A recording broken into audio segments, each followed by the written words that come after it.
Bonjour à toutes et à tous. Merci de votre accueil. Je me propose donc en 20 minutes, c'est bien cela le temps? Oui. Dans les 20 minutes qui viennent, d'éclairer les points effectivement liés à la génération Z, qui est l'objet de mon travail, de mes travaux, et évidemment de la situer dans le contexte de l'évolution de la société, la situer aussi en intergénérationnel. Et je propose 3 axes en fait, c'est-à-dire d'abord qui est cette génération Z, sans tomber dans le piège du tiroir qui se ferme, c'est-à-dire c'est bien une génération avec ses spécificités de façon globale, et rien ne dit évidemment quelque chose d'un individu ou d'une personne, car dans mon travail, je rencontre des étudiants, moi surtout en sciences de l'éducation, et puis des collégiens et puis des lycéens.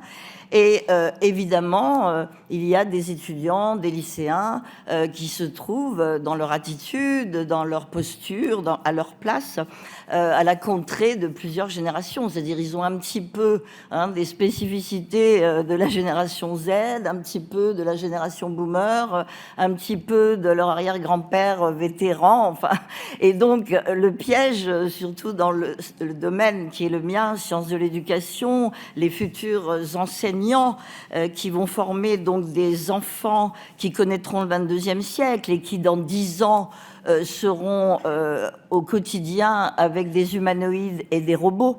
Ça, on n'en doute pas, c'est pas une hypothèse. Évidemment, là, il y a à réfléchir sur la transformation pour le coup. Et par rapport à cela, ce serait un piège de dire la génération Z, elle est comme ceci, la génération boomer, elle est comme cela. C'est-à-dire, pour moi, évidemment, il s'agit d'une co-génération, il s'agit de pouvoir construire, évidemment, ensemble. Simplement, cette génération Z, elle a des spécificités bien concrètes, de façon globale, en tant que génération. Après, ce sont les personnes.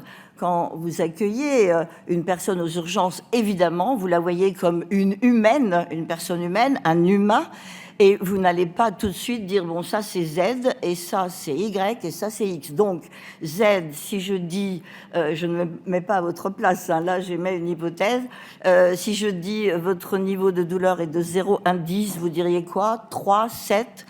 Il est clair aujourd'hui, par exemple, ne serait-ce que là-dessus, quelqu'un de la génération des boomers a vécu la frustration, a appris à prendre sur soi, a appris que la douleur, ça se dépasse et que quand on se dit ça pourrait passer avec du paracétamol, on ne va pas aux urgences. En revanche, il y a là une génération qui dit elle-même, enfin en tout cas moi j'échange beaucoup avec les étudiantes et elles disent évidemment « Ah ben nous, non, on s'inquiète vite madame ». Alors oui, et moi je ne suis pas en train de juger ça, puisqu'ils ont traversé aussi, comme vous, de façon douloureuse, une période évidemment d'épidémie, par exemple. Mais ce n'est pas seulement ça. Donc je me propose d'éclairer cela, qui est-elle ? Comment a-t-elle été éduquée et pourquoi, à partir de là, voyons-nous ces spécificités ?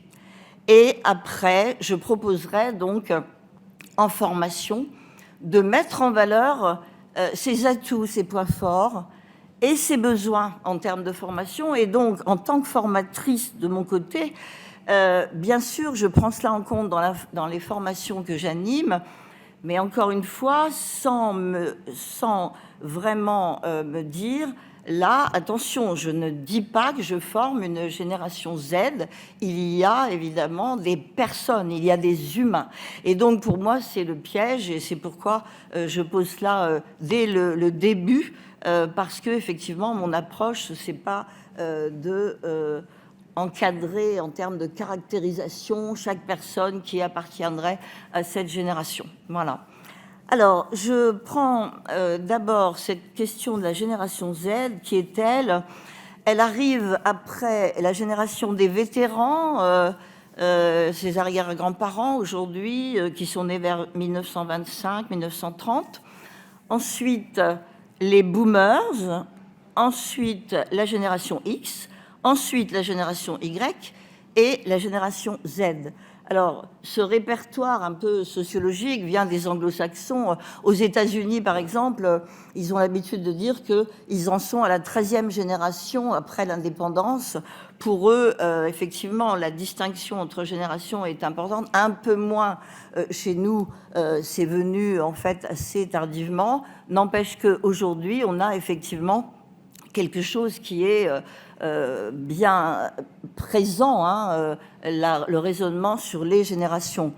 Il y a dans notre société 7 générations qui cohabitent aujourd'hui, que vous rencontrez aux urgences, forcément. Et donc ça suppose derrière vos compétences psychosociales, forcément, toutes vos compétences dont vous venez de parler, madame, hein, et qui sont vraiment tout à fait justes. Là, je voyais dans les apprentissages, hein, s'appuyer sur des connaissances préexistantes, vous avez dit, pour innover et trouver de nouvelles solutions à des problématiques qui avaient peut-être d'autres réponses il y a quelques années. Et là, vraiment, ce que vous venez de dire, madame, c'est le centre pour moi, vraiment de l'évolution là dans les 10 ou 20 prochaines années. Alors, génération Z, c'est celle qui vient après Y. Elle est appelée aussi la génération C pour créer, communiquer et coopérer. Nous pourrions ajouter avec un peu d'humour copier-coller, mais nous sommes tous là-dedans. La facilité du copier-coller, par exemple. Et cette génération a vécu son enfance et est arrivée dans une société où, au fond, les deux valeurs premières, c'est la facilité et la rapidité. Or, les apprentissages, et vous l'avez redit, madame, quand vous parliez de 10 ans, hein, tout à l'heure, est-ce qu'on a la preuve dans 10 ans? Les apprentissages, c'est la durée longue, si j'ose dire, le temps long plutôt, donc la durée. Et c'est vrai que ça pose question. Moi, quand je dis aux étudiants, bon là, voilà, ce que je vous propose, c'est un objectif.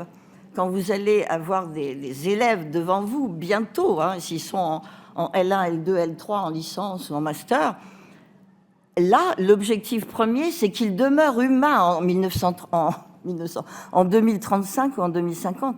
Et donc là, ça va bien partir de l'école. Et la qualité de soins, c'est pourquoi aussi je suis là aujourd'hui, me semble-t-il, est assez proche de tout cela. C'est-à-dire, là, dans l'évolution qui nous attend, il y a quelque chose de passionnant. On pourrait dire « Ah, c'est terrible, l'IA, etc. » À mon avis, on peut aussi en faire un levier, non pas un levier technique, pas du tout, un levier pour cette transformation humaine si on ne tombe pas dans le piège.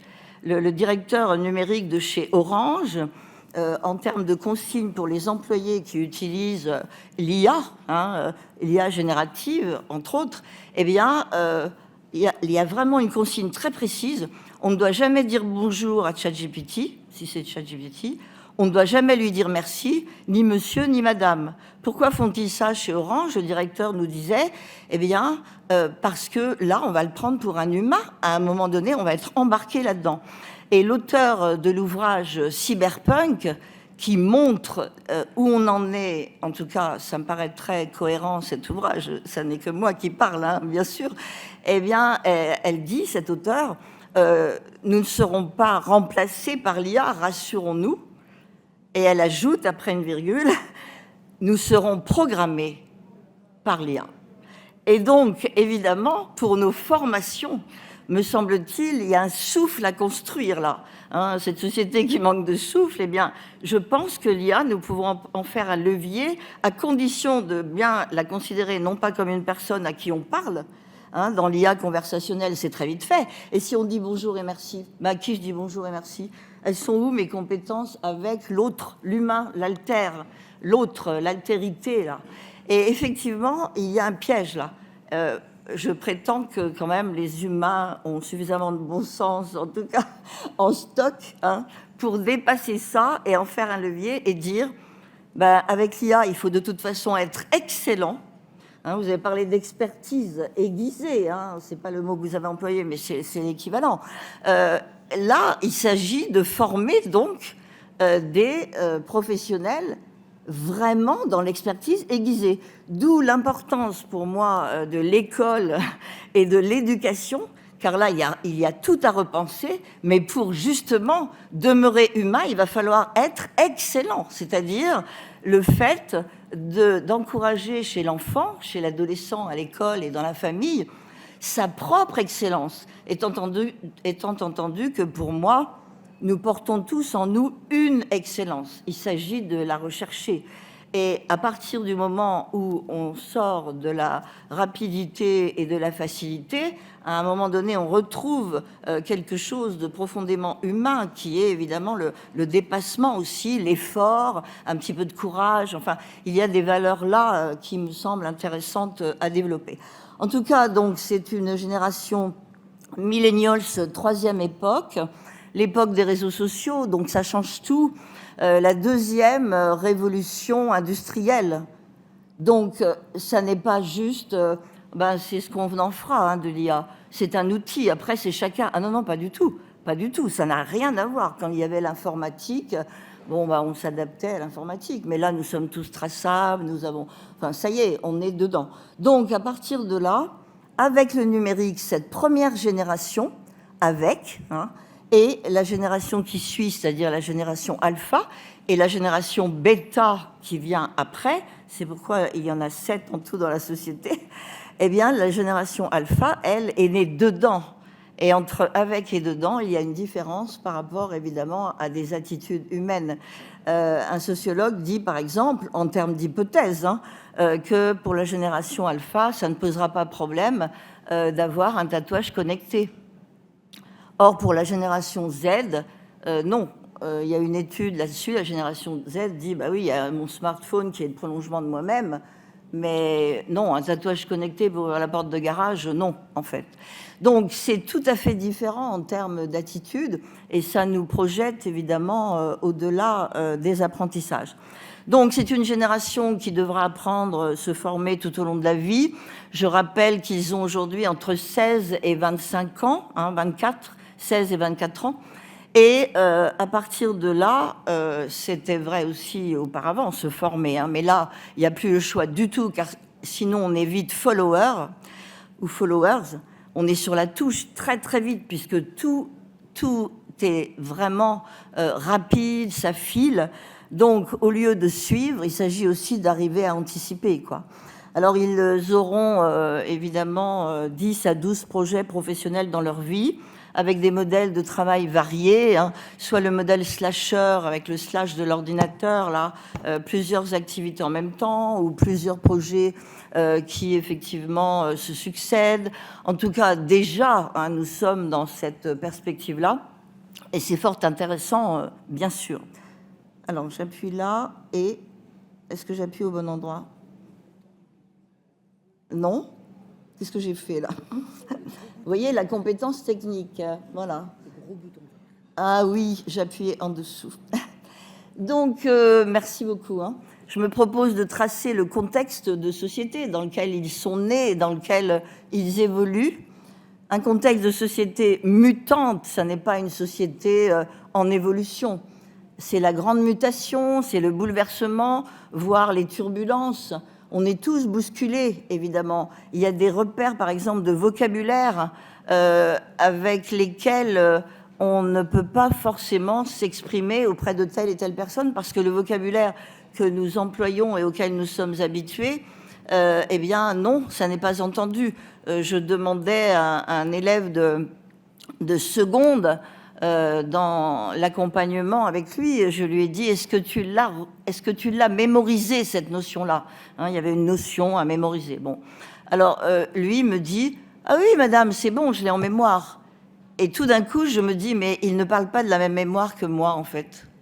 Quand je dis mémoriser, moi, je pense à la mémoire humaine. Lui, pas du tout. Quand il dit, je l'ai en mémoire, je lui ai demandé, il m'a dit, ah ben non, madame, quand on dit mémoire, c'est externe, forcément. Donc, c'est intéressant de voir que dans cette situation, moi, j'ai changé mon mot de vocabulaire avec, en tout cas, pas tous les adolescents, mais avec la majeure partie d'entre eux en consultation, en fait, d'accompagnement. C'est-à-dire, maintenant, je dis, est-ce que tu l'as retenu, Max? Oui, madame. là, je sais que nous parlons la même langue. Et effectivement, c'est un exemple, mais j'en ai plusieurs comme ça. Je pourrais faire un lexique, hein. Alors, pour moi, c'est passionnant, puisque ça nous fait bouger, ça nous fait nous transformer. Et comme vous l'avez bien spécifiquement écrit, il n'y a pas de transformation unique à soi seul, individuelle, c'est une transformation collective, hein, d'équipe. Donc, chacun d'entre nous qui peut effectivement avancer dans ce sens, eh bien, participe évidemment au collectif. Pour cette génération, il y a un déficit de la transmission commune. Bon, les repères sont multipliés, les valeurs fragmentées, les modèles diversifiés. Là, je ne vous apprends rien. Nous sommes dans une société liquide. C'est le chercheur Zygmunt Bauman qui a posé ce concept.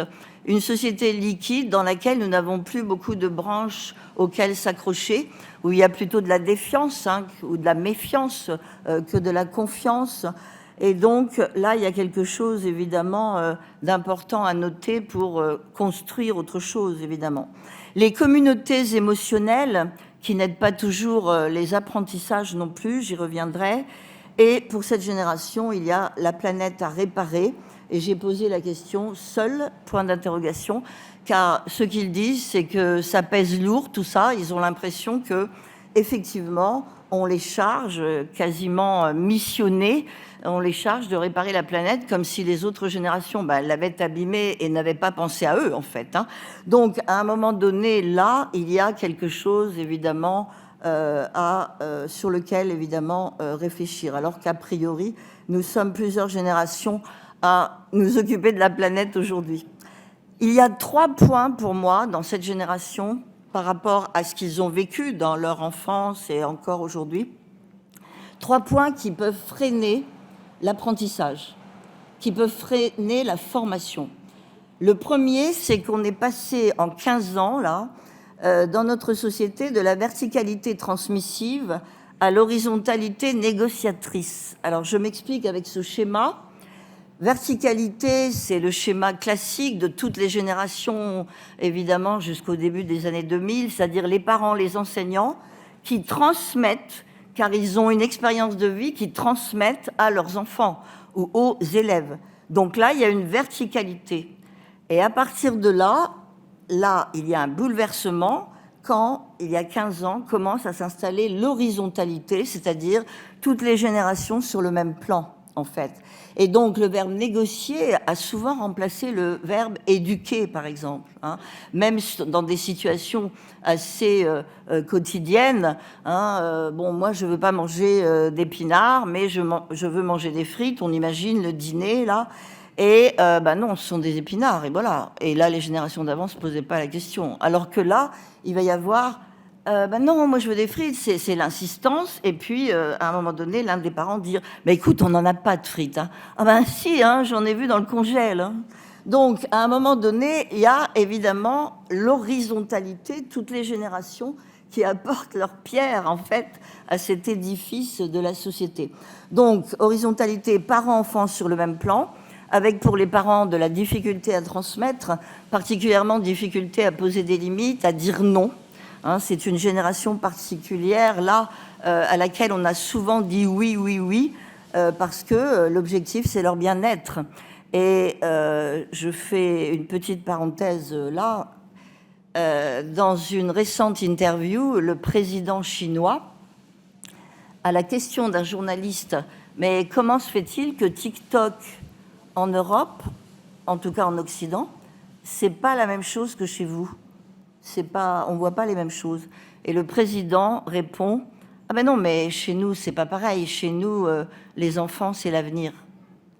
Et le journaliste lui demandant de s'expliquer, le président répond mais vous les élevez pour qu'ils soient heureux tout le temps, mais voilà, c'est le bien-être, c'est le confort, c'est la facilité. Mais nous, on pense à l'avenir. Il va falloir des enfants qui n'aient pas les mêmes programmes sur TikTok, c'est-à-dire des choses qui les abîment pas.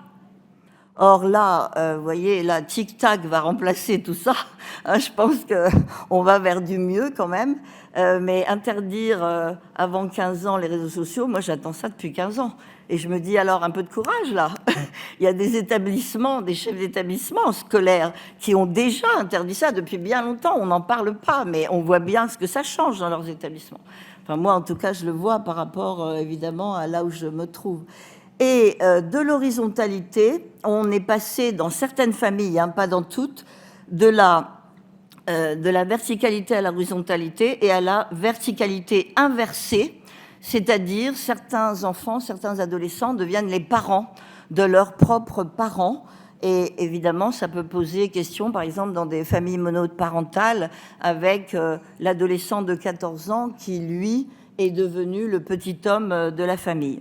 Deuxième point, nos limites sous mon index, c'est la question de l'absence de limites, évidemment, avec le marché de l'attention. Évidemment, pour les apprentissages, pour la formation, l'attention, c'est central. Or, elle est prise, évidemment, par la Silicon Valley, hein, cette attention. Et puis, le tout là, maintenant, la question du rapport au temps et à l'espace, avec l'impatience, hein, le comportement impatient, et donc dans la formation, évidemment, ça pose question.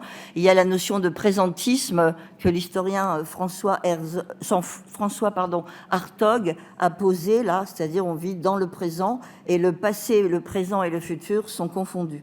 Alors, habitué à la toute-puissance et dans l'hyperconsommation, dans la consommation, or consommer, c'est le contraire d'apprendre. C'est-à-dire consommer, c'est je fais venir à moi tout, c'est-à-dire là, ça vient de l'extérieur et je suis satisfaite, ça répond à mes besoins. Or, apprendre, c'est partir de nous vers l'apprentissage, vers les notions, vers les éléments de formation, pour se les approprier et transformer le savoir en connaissance. Et donc, c'est l'approche humaine inverse. Consommation, j'attends et on me sert, alors que apprendre, c'est je dois aller vers et m'approprier tout cela. Alors, cette génération était en première ligne, sans interface adulte entre eux et le monde, hein, ces jeunes. Le modèle dominant aujourd'hui, c'est abolir le passé pour s'inventer soi-même. Le marketing de soi, hein, est présent. Et puis, par rapport à l'attitude dans la vie, en fait, c'est davantage expérimenter plutôt que construire un parcours de vie avec la crainte de manquer quelque chose de mieux. C'est le fameux FOMO, hein, Fear of Missing Out, c'est-à-dire avoir peur de manquer quelque chose, de rater quelque chose sur le smartphone qui pourrait passer. Et là, on n'est plus dans le move, quoi, hein. Alors, pour les recruteurs dans les entreprises, très bien, merci, 5 minutes. Je m'engage sur 5 minutes. Pour les entreprises, puisque je travaille effectivement avec des réseaux RH aussi, pour le recrutement, ce sont, pour beaucoup d'entre eux, en tout cas, des oiseaux sur la branche, c'est-à-dire à la question lors du recrutement, si nous croyons en vous et si nous vous offrons une formation là, pour 6 mois, est-ce que dans 6 mois, on est sûr que vous êtes encore chez nous ? Et là, eh bien, la réponse est très floue, ou alors il n'y a pas de réponse, parce qu'ils ne peuvent pas, évidemment, s'en assurer par rapport à un comportement. Alors, je respecte les 5 minutes. Les aspirations de cette génération-là, s'épanouir, équilibrer vie professionnelle, vie personnelle, trouver sa place dans un travail qui ait du sens, le mot sens est central, et des perspectives également, et s'ouvrir à l'interculturel et se sentir aligné, tous les chakras alignés, avec en tout cas un système de valeurs et être libéré des schémas du XXe siècle en termes de fidélité à un endroit et aussi en termes de carrière. D'ailleurs, le mot carrière a disparu, hein.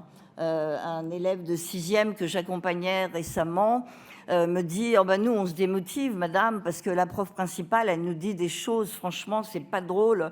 Alors exemple il me dit bah l'autre jour elle nous a dit vous êtes la pire classe de toute ma carrière. Alors je lui dis, bah oui, la pire classe, je comprends, elle devait être fatiguée, ou voilà. Mais en tout cas, ces mots-là, il s'agit que ça ne reste pas en toi. Il me regarde et il me dit, mais non, madame, c'est pas du tout ça, c'est pas la pire carrière, les mots. C'est parce que nous, on ne sait pas ce que ça veut dire, carrière, mais ça avait l'air d'être grave. À partir de là, évidemment, il y a, quand je dis évidemment, un rapport à la hiérarchie non contraint. Et certains de la génération Z sont capables d'envoyer un mail à un président de société pour un problème de planning, par exemple. Qu'est-ce qu'un organigramme? Qu'est-ce qu'une organisation dans laquelle il y a de la verticalité et de l'horizontalité? Là, il y a une vraie question pour eux. Les atouts et les points d'appui de cette génération, la créativité dans un climat de confiance, très important pour eux, le climat. Donc climat scolaire, climat dans le cadre des soins aussi, vous en avez un peu parlé tout à l'heure. Leurs aptitudes en résolution de problèmes complexes, et là j'en atteste, ils vont à une rapidité, même sans smartphone, j'ai vu ça, quand il y a des problèmes complexes, leur approche est très intéressante. Les capacités de co-construction et aussi, bien sûr, les compétences numériques, l'IA. Là, derrière eux, on ne peut être que followers a priori, mais encore une fois, il y a une autre voie. Les besoins en formation, et je termine très vite, ils ont besoin de se sécuriser pour se responsabiliser. Donc, dans le cadre des formations, avoir suffisamment d'informations, que ce soit cohérent, qu'ils puissent se trouver en action pour se sécuriser, justement. Apprendre avec les autres, se co-motiver, former équipe, c'est un levier chez eux d'appétence aux apprentissages formidable. Être accompagné dans leur parcours singulier, ce qui ne veut pas dire être chouchouté ou materné ou paterné, car ça, ils ont donné là-dessus. C'est être accompagné, être pris pour des personnes capables, évidemment, d'avancer. C'est « tu peux », c'est « vous pouvez ». Donc, il s'agit qu'ils ne soient pas dépendants de nous. Mais c'est vite fait en formation. Voilà, madame, moi je peux apprendre avec monsieur Y, mais avec madame X, pas tellement. Comment ça? À un moment donné, évidemment, c'est autre chose. Être reconnu dans ce qu'ils vivent réellement. Que disent-ils? Sont-ils écoutés? Évidemment, dans le cadre de l'urgence, ça n'a rien à voir avec le cadre des priorités. Être écouté dans le cadre d'une urgence, il s'agit évidemment, je suppose, de prendre les informations clés qui vont permettre la qualité de soins. Imaginez un patient qui ne fait que parler, et à un moment donné, lui-même se noie. Bon, là, il y a quelque chose, évidemment, en posture professionnelle qui me semble intéressant. Et puis, s'alléger pour s'apaiser, car ils sont beaucoup envahis par une vie sociale, évidemment, sur les réseaux, par mille problématiques. Ils se font énormément de soucis pour leur famille, par exemple, surtout de 16 à 20 ans. Ils prennent en charge des situations familiales qu'ils n'auraient pas à prendre en charge. Et puis tout ce qui se passe avec les amis, les copains, les copines, etc. Là, dès qu'il y a quelque chose qui va de travers, en quelque sorte, que d'autres générations auraient peut-être pris pour quelque chose à traverser, voilà. Eh bien là, attention, là, ça va s'arrêter, je suis sûre, il a dit ça, elle a dit ça. Et puis alors, évidemment, les SMS, c'est redoutable, puisqu'il y a toujours l'interprétation. Si quelqu'un ne met pas un emoji qui sourit, on va prendre ça au premier degré. Et évidemment, deuxième, troisième degré, ça n'existe plus là. Donc là, il y a quelque chose, évidemment, aussi à dire. Je termine là. Donc, dans les formations, le piège pour un formateur, ce serait de diviser pour régner. Alors ça, évidemment, et je pense que là, ça n'existe pas. Ou alors laisser faire pour plaire, c'est la démagogie. Ah, cette génération, faut la prendre avec des pincettes, évidemment. Donc, il faut cocooner. Et là, il peut y avoir des attitudes adultes professionnelles qui relèvent de la peur de cette génération. Moi, je vois des collègues enseignants qui ont peur de leur réaction parfois, s'ils envoient un mail au directeur, enfin des choses comme ça, ou alors de la crainte aussi de lâcher prise avec la génération donc de mes collègues, c'est-à-dire dire nous on va renoncer, on va renoncer parce que ce sont eux qui ont le code du monde d'aujourd'hui.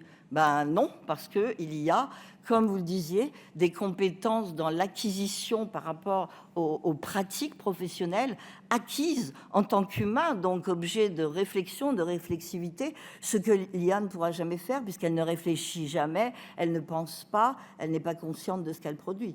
Donc à un moment donné, là, il y a une place à prendre, me semble, en tant qu'humain, me semble-t-il, pardon. Donc pour moi, autorité et bienveillance dans les formations, autorité au sens du mot de l'étymologie latine augere, hein, qui signifie augmenter.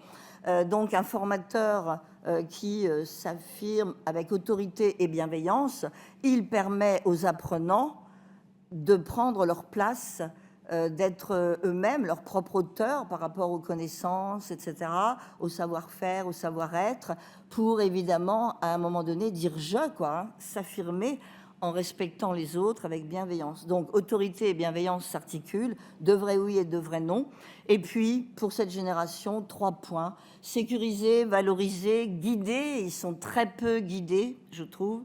Et puis, à partir de là, c'est le co-générationnel, qu'on ne les enferme pas, évidemment, dans toutes ces spécificités. Et tout cela pour faire quoi? Eh bien, pour réhumaniser, puisque là, c'est bien le centre, à mon sens, hein, à mon humble sens, c'est le centre de nos préoccupations aujourd'hui pour demain. C'est-à-dire que l'humain reste bien l'humain, sans doute pas tel que nous sommes aujourd'hui complètement, mais en tout cas pas l'homme augmenté, pas tout ça. Déjà, le smartphone, c'est la prolongation de ma main ou de mon cerveau. Donc, à un moment donné, c'est vraiment l'humain avec, évidemment, l'empathie. Et pour moi, les compétences psychosociales sont au centre de cela. Si nous avons les compétences, évidemment, disciplinaires, les compétences dans notre pôle de praticiens, de praticiennes réflexifs et réflexives. Je vous remercie de la qualité de votre attention.